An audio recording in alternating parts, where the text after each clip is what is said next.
We're doing this podcast to really talk about this viral video where there is a teacher in Texas, in a Texas high school, who is very upset and even crying because he had a 12th grade English class. On day 2 of this school year, he had them read a 2-paragraph passage, and he helped them annotate the passage. And then he wanted them to respond, and he said he gave them the sentence frame to do it, which meant he started the sentence for them. He wanted them to finish it. Right. He was crying because they were not able to write the 4 words. And really his basic thing that was really his big, really sad moment was understanding that these kids can't read or write. Hi, thank you so much for joining the Falling for Learning podcast. I am TD Flenaugh. We have this podcast to help parents and caregivers with having the resources, strategies, and tools needed to make sure that their children are on track for learning and to stay on track for success. They're in 12th grade. They're supposed to be going to college. They're supposed to be going to the workforce. And they are really severely lacking in literacy. Right. And that I can see that frustration. You know, I teach first grade, and there's oftentimes an exasperation that we feel as first grade teachers when kids come and they don't know their letters. And that's just, the beginning. Sometimes kids don't go to preschool or kinder. So we're like, oh man, they're behind this one little part of their educational journey. So as a 12th grade teacher, when they come to and they can't read, I can just imagine the level of frustration as far as where do you even begin when there's been that much movement through the educational system and they're still lacking some fundamental skills. So the tears were real. I could understand that frustration for sure. Yeah, my heart goes out to this teacher. But one thing about our Falling for Learning podcast is we're all about equipping teachers, educators, parents, homeschool parents with resources and strategies to make sure your kid is set up for success. And so we will really talk about what can be done because we don't know what he's feeling after that. Is he, ready to throw away throw in the towel, per se, there's nothing that can be done. But I know that there are things that can be done, and we're going to give you strategies today that you can check for as a parent, as a homeschool parent, as an educator, so that your kids are set up for success. Right. Okay. Even if they're in 12th grade.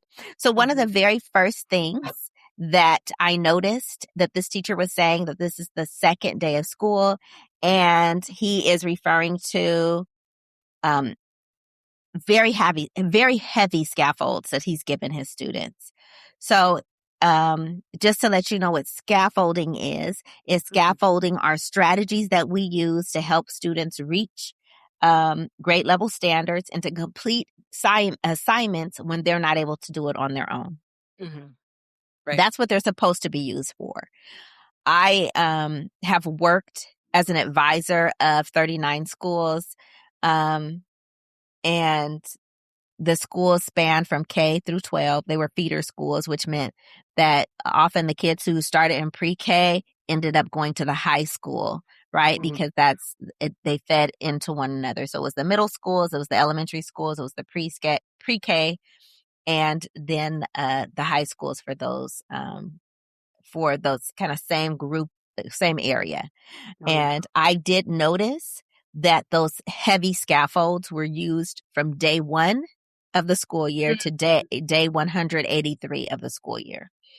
And scaffolds are supposed to be temporary. Now, when we're thinking about a scaffold, like for example, a restaurant or a business, right? I know that some people aren't able to get up the stairs, so they may be able to walk on a ramp. Some people may be in a wheelchair, so they may need the ramp to wheel up themselves. And so that is a permanent scaffolding to help support people to get into their restaurant. Mm-hmm. But when it comes to learning, permanent scaffolds should not be in place for general education students. Right. They should be used for individual students, right? Like individually, Taisha may have a problem with reading, so I'm going to give her this support. I'm going to give her maybe a shorter passage or something because she cannot read that well. But Lauren is reading on grade level and writing on grade level, so she's not getting a scaffold. She doesn't need it. She actually is able to meet grade level standards, or even if she's not yet, she's on the way to that. And we're going to practice and help her until she gets there. But Taisha may need these scaffolds, but this level of scaffold should even if I'm not ready to let him go completely as a learner, they should be lessened and lessened. Meaning, if I first have you do a sentence, right? If I want you to respond to a sentence, respond by writing a sentence, for example, and you don't know how to write a sentence, what's a scaffold that you might give me if I don't really know how to do that? Like you have a question and then I need to answer. How might you help me? Yeah. So for any grade level, having a sentence stem, which is basically the part of the sentence that is going to give the kid the structure for how to complete the answer, is a very easy scaffold. So if you ask the child, who is the main character, depending on the grade level, what would be appropriate would be, it could be a one-word response. Winnie the Pooh. It could be a full sentence. The main character is Winnie the Pooh. So you would provide that scaffold in the form of an actual sentence stem where you would have presented to the kid, the main character is, and then the blank, and the student will just fill it in. And then they could go ahead and respond orally. The main character is Winnie the Pooh. So there's different types of scaffold. But for just a basic sentence, sentence frame or sentence stem to help a kid is very common and really useful. And I would imagine that teacher, that 12th grade teacher, I don't know, did he say he had used some kind of scaffolding and they couldn't even fill in 4 words? So basically he scaffolded, and it sounded like they need to fill in 4 words from what he scaffolded. So a sentence stem or sentence frame, they're basically used interchangeably, but they needed to write 4 words to finish the sentence. And so obviously the teacher very much cares and is concerned, but I do want to point out that at the very beginning of the school year, day 2, for me, as a seasoned educator, I'm national board certified, and so is Lauren. It's really, I am starting the year off, and I had my longest teaching in the classroom with 6th graders. I've also taught 5th grade, 4th grade, 3rd grade. I've taught 11th grade. So I taught 1st grade. So I've taught in many different levels. Right. And then been a coach and a curriculum advisor. So it really is best practice for you to know to find out what your students know at the beginning of the year. So scaffolds are not really something that I'm putting in place at the beginning of the school year, because I really do need to know what my students know at the beginning of the year. Yeah, so it's more of a teaching tool, and you want to do maybe some foundational assessments of where your kids are at. Like what am I working with? Yes. So yeah, that makes sense. And I don't know this teacher. I don't know if he's a veteran educator. I mean, he had some gray hairs or whatever, but it doesn't mean that he wasn't new to the profession. I don't know what his level of expertise is or his level of experience. I just know that it's not a best practice to start with scaffolds, but instead to find out actually what you can do. Because whatever grade level standard that is, so as a 6th grade teacher, I would have my students come in and they could tell me about their summer or their favorite holiday. I would give them a couple of options, but I start and this is writing. I wouldn't assess their writing and reading at one time. I would want to know what they could do as a writer. So I would just start with, obviously writing about something that they know, because I could just see their writing skills. So I would not be assessing their reading skills and their writing skills at one time. I just want to know what they can write. And so they know what they did during the summer, or they know about their favorite holiday, and so they're going to write about it. Because I do want to see what they know how to do. Like, I know that in fifth grade, they should have been writing, I think it's two pages. They're supposed to be writing 2 pages independently in a single setting or whatever. So I'll say, please write at least 5 paragraphs about your summer or your favorite holiday, right? And wow. I just do want to tell you, that a lot of times kids would be like kind of floored by that assignment. And that's day 1 of 5th grade? 6th grade. 5th grade too. When I taught 5th grade, the same thing. Yes, absolutely. Oh, wow. Because that is their grade level standard. They should be able to write a page on their own. Okay. So I'm not going to start them with, can you write a sentence? Because that's more like maybe a 1st grade. So I just want to see what they could do. We do have a time to talk. We have a time to discuss. I tell them they could go through their writing process the way, so if you need to do a pre-write, maybe you just want to write, maybe you want to draw a picture.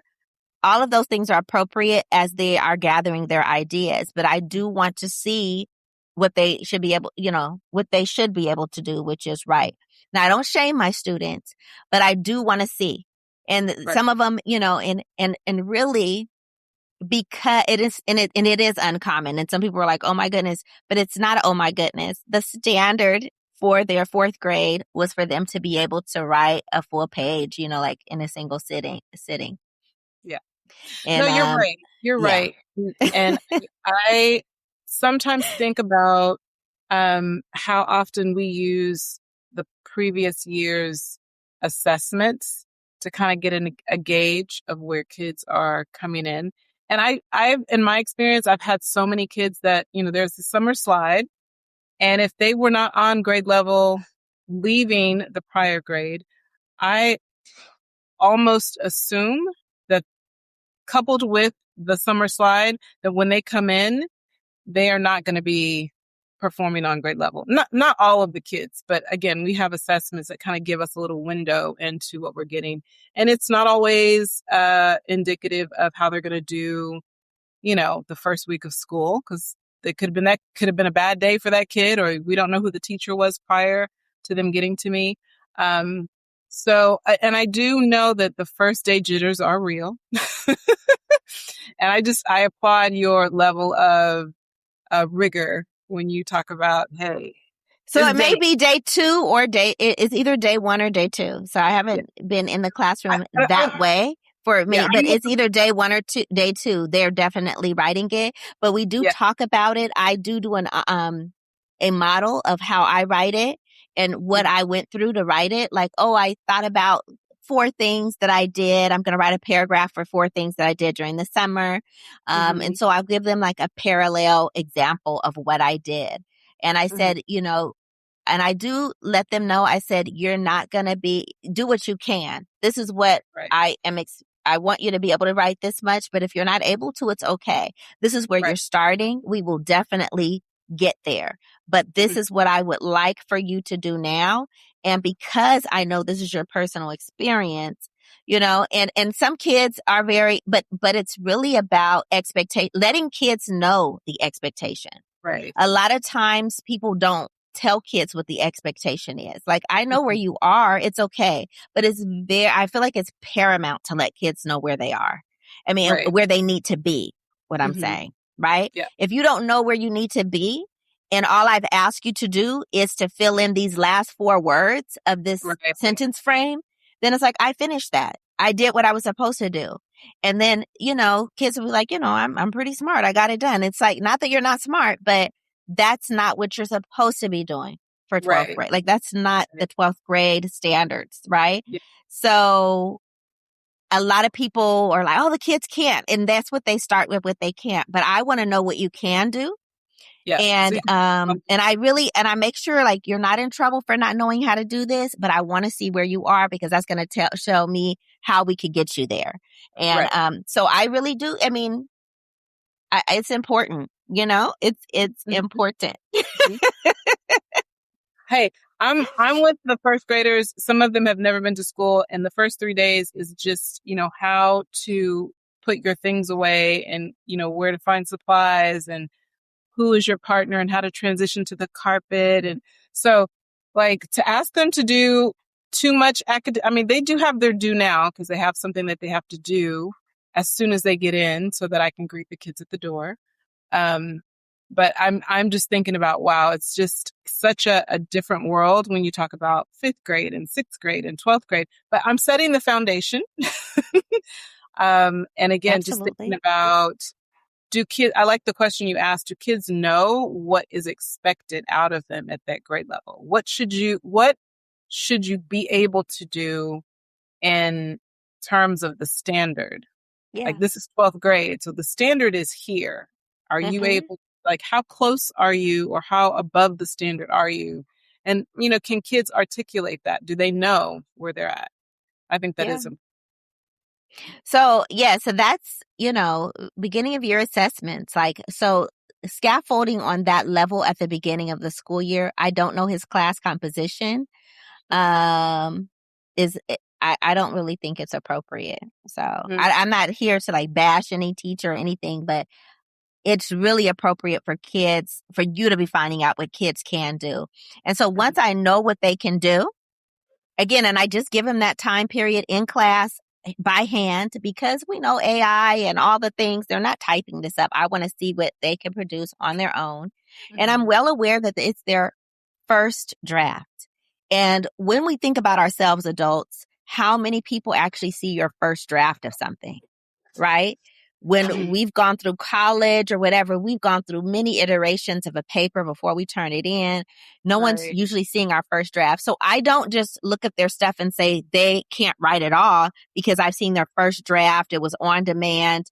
There's sometimes, they are kind of put aback by it because the expectation isn't there for other grade levels. I still, when I was coaching in the high school, there were teachers talking about making sure the kids could do a strong paragraph. And again, that's not appropriate. Like high schoolers, that is not the only thing that they need to be able to do. And so it's really hard to hear that. Middle Yeah. school, it's not appropriate for the kids just to be able to do a strong paragraph. And they know that, right? If their kids, and those same teachers sometimes have kids. And if your kid came home and they were like, oh, I just have to do a paragraph for my 9th grade class or my 10th grade class, they wouldn't accept that. But for somehow with our Black kids, our brown kids, this is what they take as acceptable for them. Right. And I'm not saying they're not below grade level and they don't need things, but they need to know what they need to know, like what grade level they're supposed to be on, what that level looks like, Right. what's expected. So I had my 11th graders. I had my 11th graders start with a narrative. And in high schools, often they don't want to even do any narrative. They don't want to do any poetry because they say it's not tested, which again turns kids off from writing and it divorces creativity from writing. But that's for another soapbox. I did do a podcast on that. So I will, I'll link it in the show notes so you can see I did a podcast on that before because that's just egregious. But anyway, I told my students for 11th grade, I said, okay, you're going to do a 5-page narrative. And all of my students did a 5-page narrative. All of my kids. All of your And students. in that school, there were kids, they like 40% of them did their like culminating task. But all of my students did that. And almost all of them did 5 pages and many of them did more. Because I set the expectations there. Right. I shared my story and they were able to choose what they were going to write about. They had so much fun doing those stories. So much fun. The Rewrite Method and the Rewrite Method Workbook are your go-to resource for helping kids to learn to fall in love with writing. It has the tips, tools, resources, strategies, and skill-building activities to help kids fall out of writing hate and into loving to write. Get your book set today.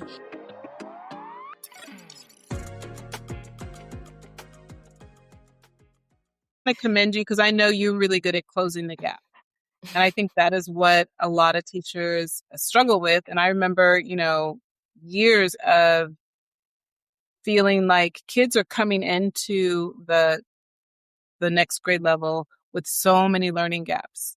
And I like what you said, for that 12th grade teacher, you can't just throw up your hands and go, well, they can't do this. What are we going to do? You can't just give up and cry and say, oh, it is sad, but there's something that has to be done in order to close the gaps. Yes. So what do you think? What are you thinking in terms of what do teachers do? Because there are a lot of kids who are not ready for the next grade level. They did not master. Absolutely. And I also want to say that teacher, like, I don't know if he, because we have our moments where we have to just vent, and hopefully he's not ready to throw in the towel. Maybe that was just he had to just get it out. Yeah, he just wants to get that out. But yes, so sorry, Lauren. Yes, what do we do when they aren't ready? Because a lot of them aren't ready. And the students, they did the 5-page narratives. They weren't perfect writers. I'm not a perfect teacher. My students aren't perfect writers. They were below grade level, most of them. And I just help build on and them having fun, and then them having a choice. Really help them to take on other challenges. So some of the, and I'm starting with that because, like I said, in a lot of high schools, they have divorced creativity from writing. And kids don't want to write because all it is you responding to something that I told you to write about, I told you to read. Yeah. And so it's just a lot of what you have to do, and no fun, no creativity. Right. And so I'm leading with fun and creativity at grade level, right? Yeah. And I'm writing with them. I had a story that I shared with them. I showed them very different variations of the story. I showed them when I didn't show a lot of detail, when I just, skipped over some really important parts, and they were able to get the idea of how to revise their narratives and to attempt it, right? Mm-hmm. Where we're talking about a school where 40% of the kids sometimes didn't do their assignments. Right. And I had my students doing, and not all assignments, but there were various assignments that 100% of my students turned in their work, because I made sure that I led with creativity and I gave them a choice, right? Mm-hmm. That's because one way, like, to close the gap is really enticing them or motivating them, because some of them aren't motivated or enticed to participate. So they kind of dialed out anyway. Right. So I'm finding that with my students, we talked about putting the pen to paper, and I think also consistency, like just having them write every day. So my kids, my littles have a journal, and part of their daily, they're due now is to write in their journals.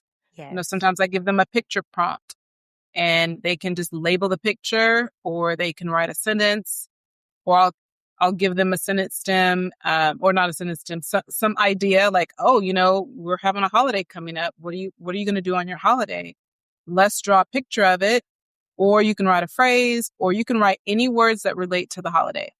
And just even giving them those options, so that they can feel like, even if I'm not a fluent writer, if I can't write a complete sentence, I can draw a picture, I can write a word.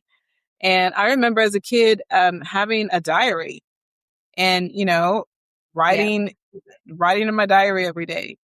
Actually, I found my sister's diary in the garage, this past summer.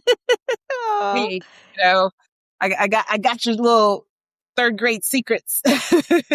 You don't want me to spill them, ransom this diary. But we were heavily into writing our diary. I remember there was, slam books as kids.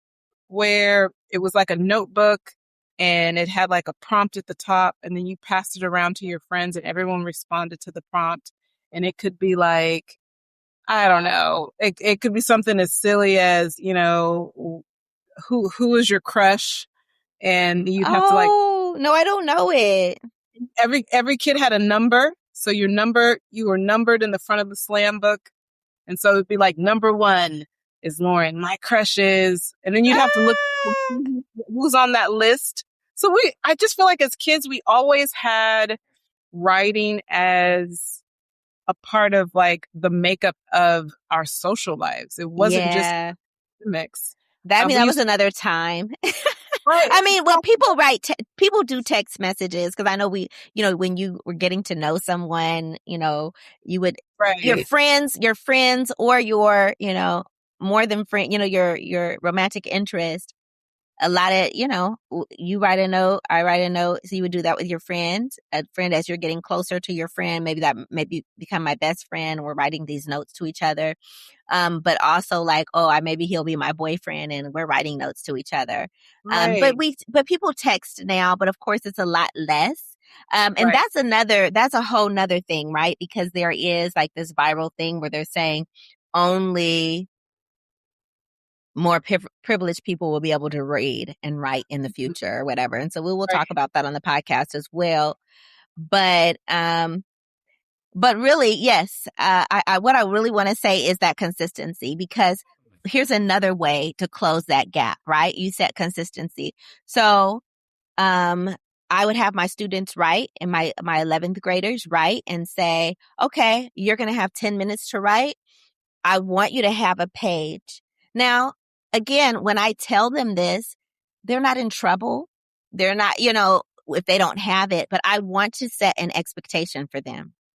Because I yeah, don't, and your goal is to write the whole time. So if you get to a page and we're at minute 7, don't think, I'm going to put my pen down. Like, no, you're going to write, because your goal is to be able to write. And I'm saying 5 pages, because after 3rd grade, not after 3rd, after 6th or 8th grade, the numbers go away. Like the standards explicitly list a page number for 4th grade, 5th grade, and 4th grade. It's like 5th grade, 6th grade, and 8th grade, I think. So I don't think it just goes up to 12 pages. So I said 5 pages is a good amount, right? Because it stops at 3 pages. So that's why I say 5 pages. And so when they sit down and write to a prompt, so I'll give them a prompt, or you could write about whatever you want. The goal is to practice your writing, right? right, And I want you to start with 10 minutes, and I want you to have a page at the 10 minutes, right? You may not have a page at the end of the 10 minutes. That's okay. Know that that's what we're trying to get to. right, Right. And depending on my class, I had a class, I think I started with half a page or something. And then I went to a page, but every month we moved the goalpost. We're like, now you're writing. If I started with half a page, okay, now you got to do, in 10 minutes, you should be able to do a page. Now it's October. I want you to be able to do a page and a half in the 10 minutes or whatever, right? Sometimes I would give them like 15 minutes, right?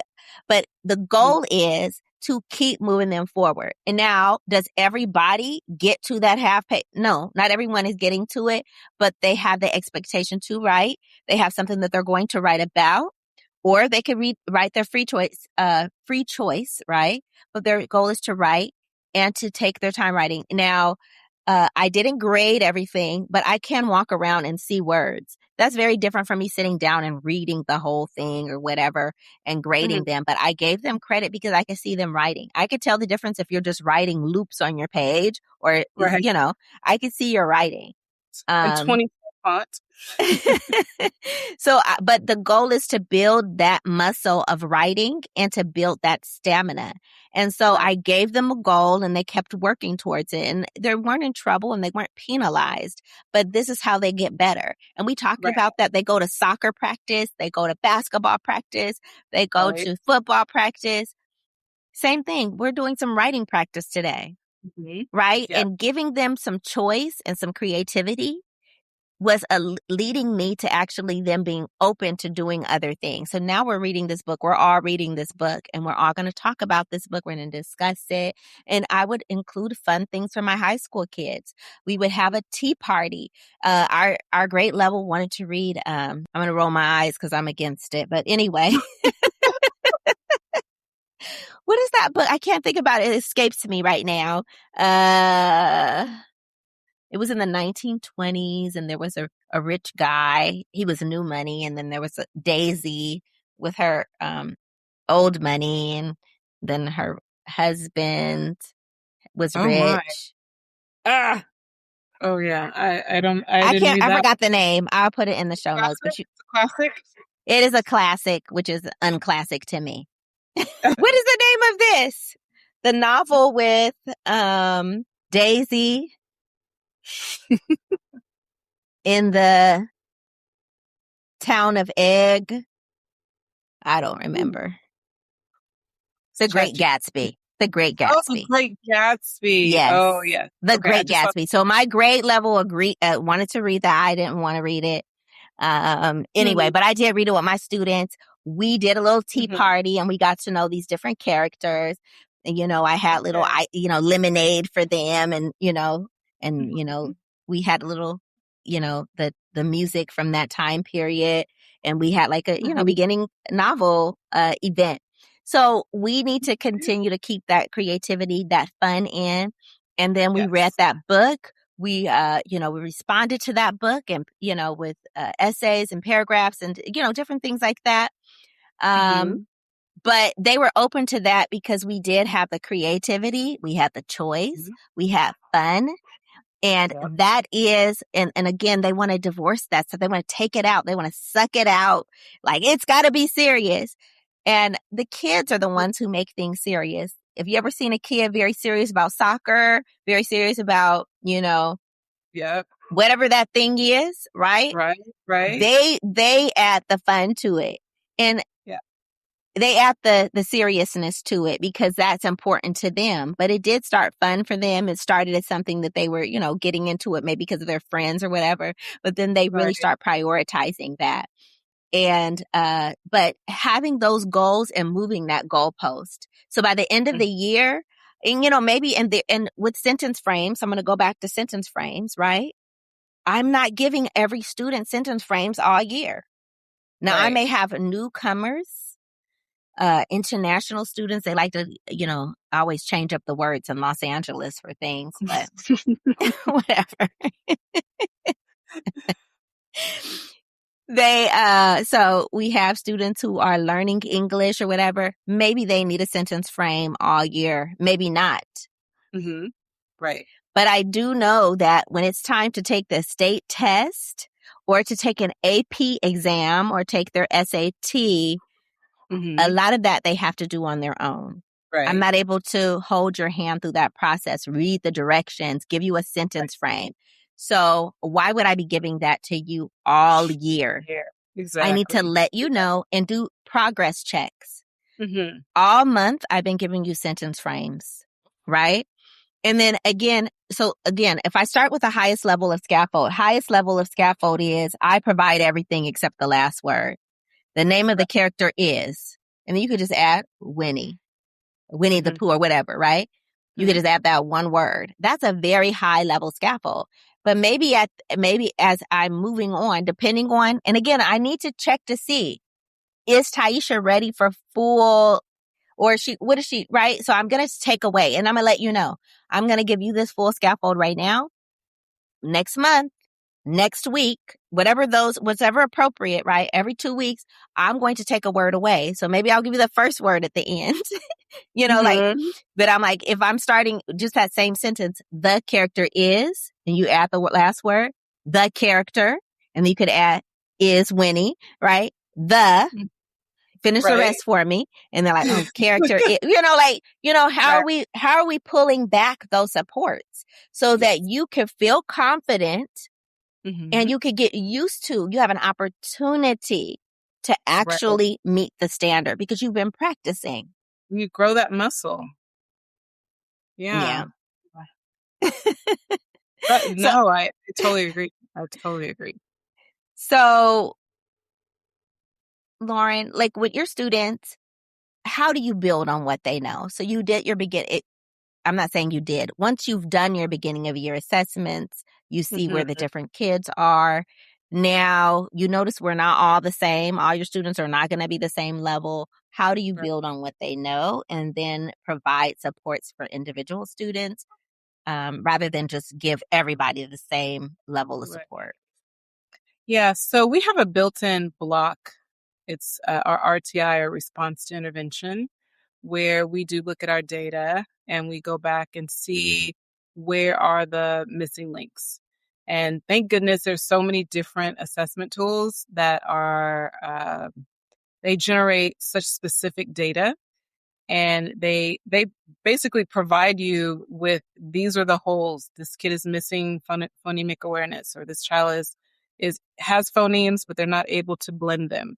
This child is able to blend, but when it comes to words with digraphs or diphthongs or whatever, the different combinations of letters, that's where they get confused. So it's a very specific prescription, and it's really my job as the teacher to keep the kids motivated to have that extra time, because it's extra work for them because they're catching up.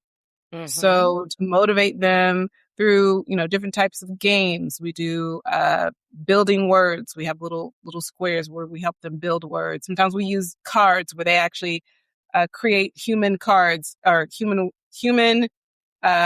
I guess I would say each little human is carrying a letter, and they build the words and make like a little string. Yes, I love that activity. You change the beginning sounds, you change the middle sounds. And so we have to do lots of different activities to help them catch up. And like I said, I have first graders, so it's, what do you do with the other kids who are already on grade level? Because there's that management piece of, I have a small group, so I have to actually train the other kids to work independently. They have the skills, but do they have the discipline, and do they understand the routines? Do they understand what to do when I'm finished with my assignment? We have this great program called Amira. It's an online tutoring. It's AI generated, and so a lot of my kids will get on their Amira app and do their little 20 minutes a day of Amira reading. So there's lots of different ways that we can fill in those gaps. It is a challenge, and even though we're filling in the gaps, every time we have an assessment, the bar is still raised. So we're still trying to catch up with the bar that is being set for them. Yes. And it is possible for kids to grow, and still at the end of the year, not be exactly where they need to be to go into the next grade level. Because depending on, how far behind they were when they entered. So we're always trying to play catch up, but again, the bar is always rising. So it is.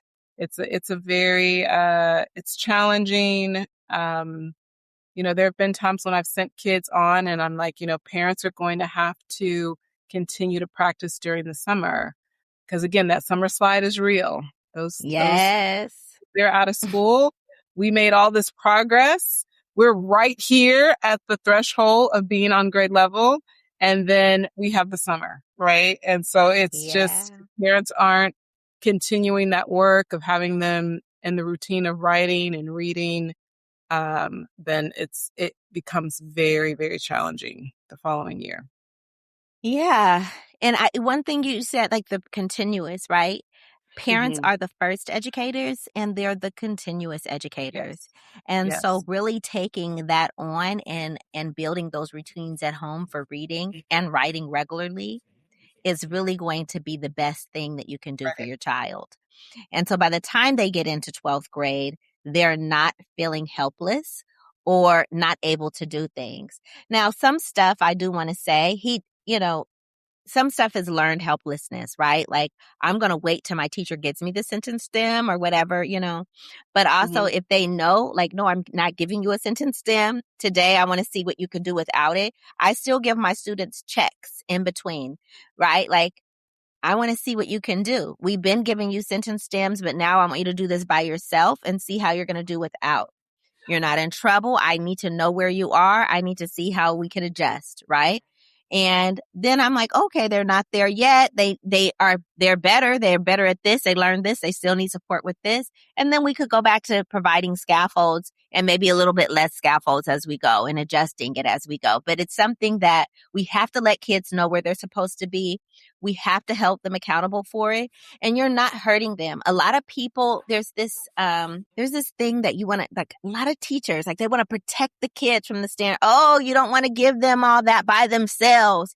It's like, yes, I do, because the state test gives it to them by themselves. So if they never are in my classroom working by themselves and me understanding what they learned, the first time I know what they actually could do is when they're on that state test by themselves.